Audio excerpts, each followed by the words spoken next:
नोकरी लागल्यानंतर किंवा कमाई सुरू झाल्यानंतर सर्वात महत्वाची आणि काळजाच्या जवळची गुंतवणूक असते ती म्हणजे घर घेण्याची. आणि हेच खूप साऱ्या जणांचं स्वप्न सुद्धा असतं की शहरामध्ये घर घ्यायचं आहे आणि त्याच्यासाठी काही लाख किंवा काही कोटी पैसे मोजायची देखील त्यांची तयारी असते.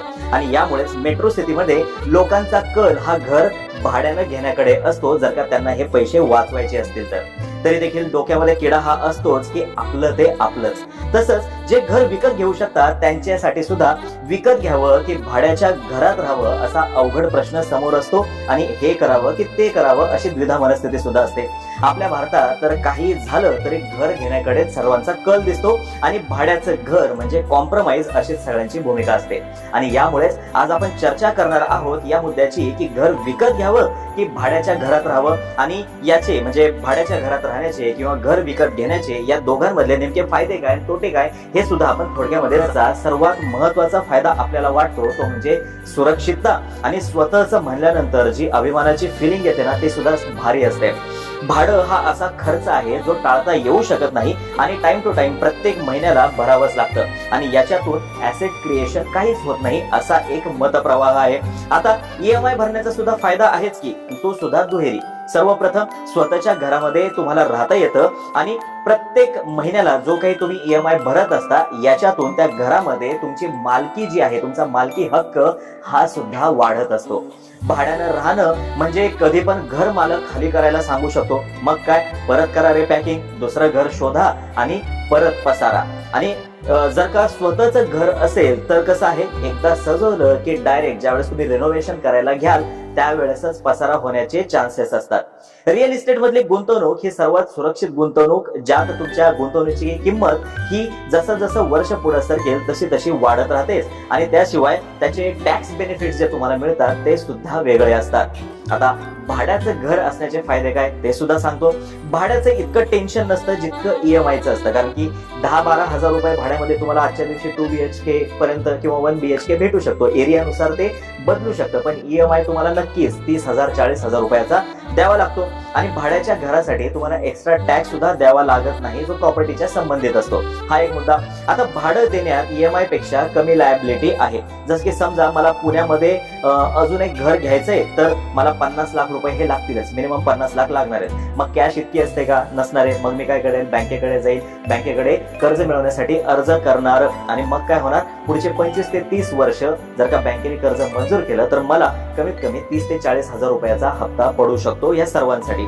आता जर का हेच घर मी भाड्याने दिलं तर काय होईल, मला त्याच्यातून जास्तीत जास्त 10 ते 15 हजार रुपये प्रति महिना भाडं भेटत राहील. बरोबर आहे. पण जो भाड्याने येणारा आहे त्या ठिकाणचा त्याला तो EMI भरावा नाही लागणार आहे. तो निवांत 10-15 हजार रुपये देणार, निवांत राहणार, त्याचं डोकं शांत राहणार. पण मला सतत टेन्शन हेच EMI आलेला आहे. म्हणून भाड्याने घर घ्यायचं असेल तर कामाच्या ठिकाणच्या जवळपास तुम्ही घेऊ शकता किंवा तुमची मुलं जी आहेत त्यांच्या शाळेच्या जवळपास सुद्धा घेऊ शकता. पण कामाच्या ठिकाणच्या आसपास किंवा शाळेजवळ बजेटमध्ये प्रॉपर्टी विकत घेण्यासाठी तुम्हाला जे काही संधी उपलब्ध व्हायला हवी ती तितक्या सहजरित्या उपलब्ध होणार नाही. म्हणजेच काय, चान्सेस फार कमी असतात. विकत घर घ्यावं की भाड्यानं यात निवड करणं तसं अवघड आहे. आणि यासाठी मन शांत ठेवून आणि एकदम डोकं शांत ठेवून तुम्ही अनालिसिस जर का केलं तर आणि तरच तुम्हाला त्याचं उत्तर सापडू शकतं. आता एक उदाहरण तुम्हाला सांगतो. मला जर का पुण्यात घर घ्यायचं आहे तर मला त्याच्यासाठी भांडवल थोडंफार का होईना लागणारच आहे. कुठल्या स्वरूपात, तर डाऊन पेमेंटच्या स्वरूपामध्ये. आणि इतर खर्च सुद्धा आलेच, म्हणजे होम लोन साठी जे इतर खर्च करावे लागतात ते. आता बघा, कॅपिटल इन्व्हेस्टमेंट किती करावं लागेल मला घर घेण्यासाठी. घराची किंमत आहे 50 लाख रुपये. होम लोन होईल त्याच्या 80% म्हणजे 40 लाख रुपये माझं होम लोन झालं. डाऊन पेमेंट मला 20% करावं लागेल, म्हणजे त्याचे झाले 10 लाख. 40 लाख ते 10 लाख हे लोन प्रोसेसिंग फी साठी मला किमान 20,000 रुपये द्यावे लागतील. डिपॉझिट ऑफ टायटल डीड ह्याच्यासाठी मला 20,000 रुपये द्यावे लागतील. स्टॅम्प ड्युटी आणि रजिस्ट्रेशन 6% या हिशोबाने मला 3 लाख रुपये द्यावे लागतील.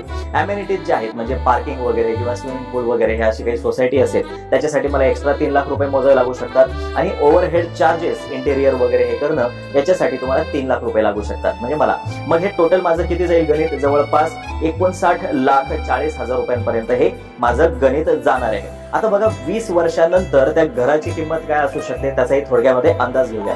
20 वर्षांनंतर 8% प्रतिवर्ष या हिशोबाने जरी त्याच्यामध्ये ग्रोथ पकडली तर किती होईल त्याची किंमत, 2,33,04,786 रुपये आणि टोटल मेंटेनन्स कॉस्ट जी त्याच्यातून वजा करायची आहे ती असेल 10 लाखाच्या आसपास आणि इतर खर्च जो आहे तो होऊ शकतो 11,65,239 रुपये. वेगवेगळे त्याच्यामध्ये चार्जेस जर का पकडले तर म्हणजे माझी 20 वर्षानंतर घराची किंमत किती होईल 2,11,39,546 रुपये. म्हणजेच काय, त्या घराची किंमत 2 कोटी होण्यासाठी मला 20 वर्ष हप्ते फेडायचे आहेत आणि त्यासाठीला सुरुवातीला खिशातले आणि कर्ज असं दोन्ही मिळून 59,40,000 रुपये सुद्धा गुंतवायचे आहेत. यावरून हे लक्षात येऊ शकतं की भाड्याच्या घरात राहणं हे कधीही परवडतं म्हणून. कारण 12,500 रुपयापर्यंतचं भाडं तुम्ही आज या वर्षी जरी देत असाल आणि त्याच्यामध्ये सुद्धा 8% इन्क्रीज जरी धरलं तरी सुद्धा 20व्या वर्षी तुम्हाला प्रतिमाह 53,000 रुपये भाडं द्यावं लागेल. त्यापेक्षा या किमतीची जर का तुम्ही SIP केली म्हणजे भाडं आणि तुमचा हप्ता याच्यामध्ये जी काही रक्कम शिल्लक राहते म्हणजे एक 20-25,000 रुपये प्रति महिन्याला तुम्हाला फरक जो पडेल त्याची जर का तुम्ही SIP केली तर तुमचा जवळपास 3.5 कोटी रुपयांचा पोर्टफोलिओ सुद्धा तयार होऊ शकतो. म्हणजे दोन्ही मतप्रवाह आहेत याच्यामध्ये. डायरेक्ट घर घेण्यासंदर्भातलेही आहेत.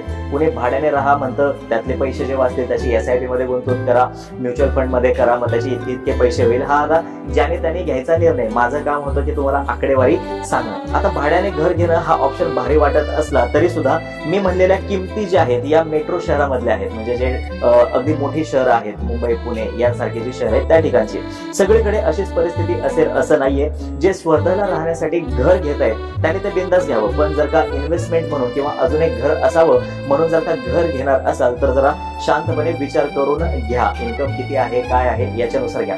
सरप्लस जर का असेल, अमाऊंट पडून असेल, अशी जर का परिस्थिती असेल तर त्याने बिंदास्तपणे घ्यावं. पण मोजकीच तुमच्याकडे काहीतरी रक्कम आहे आणि त्याच्यातून घर घेण्याचा विचार करत असाल तर हे सर्व बघा, ह्याचा सर्वांचं कॅल्क्युलेशन करा, ताळा करा आणि मगच त्या निर्णयापाशी या तुम्ही. भाड्याने घर घेणं किंवा विकत घेणं यातला बेस्ट ऑप्शन कोणता आहे हे मार्केट कंडिशन वरती आहे. आणि सध्याचं मार्केट पाहता विकत घेणं हे केव्हाही चांगलं आहे. कारण की मार्केट कोरोना नंतरच्या काळामध्ये थोडंसं डाऊन मध्ये चालू आहे. मग जर का तुमच्याजवळ पैसे असतील आणि तुम्हाला घर जर का घ्यायचं असेल राहण्यासाठी म्हणून तर बिंदासपणे तुम्ही घेऊ शकता. आणि जर का कुणाला वाटत असेल की त्याच्यापेक्षा भाड्याच्या घरामध्ये राहून आणि आपला काहीतरी छानपैकी पोर्टफोलिओ तयार करून तर ते सुद्धा तसंच करू शकता. ज्याचा त्याचा निर्णय त्यांनी कुटुंबासोबत बसून विचार करावा आणि शेवटच्या निर्णयापर्यंत यावं इतकंच मी तुम्हाला सांगेल. आणि तज्ञ सुद्धा तुम्हाला तेच सांगतील. तर तुम्हाला आपली आजची माहिती कशी वाटली हे खाली कमेंट बॉक्स मध्ये नक्की सांगा. आणि बोल भिडू या आपल्या YouTube चॅनलचे सर्व व्हिडिओज लाईक करा. आम्हा सर्वांचे व्हिडिओ जास्तीत जास्त लोकांपर्यंत पोहोचवा आणि चॅनलला सबस्क्राईब करायला तेवढं विसरू नका. धन्यवाद.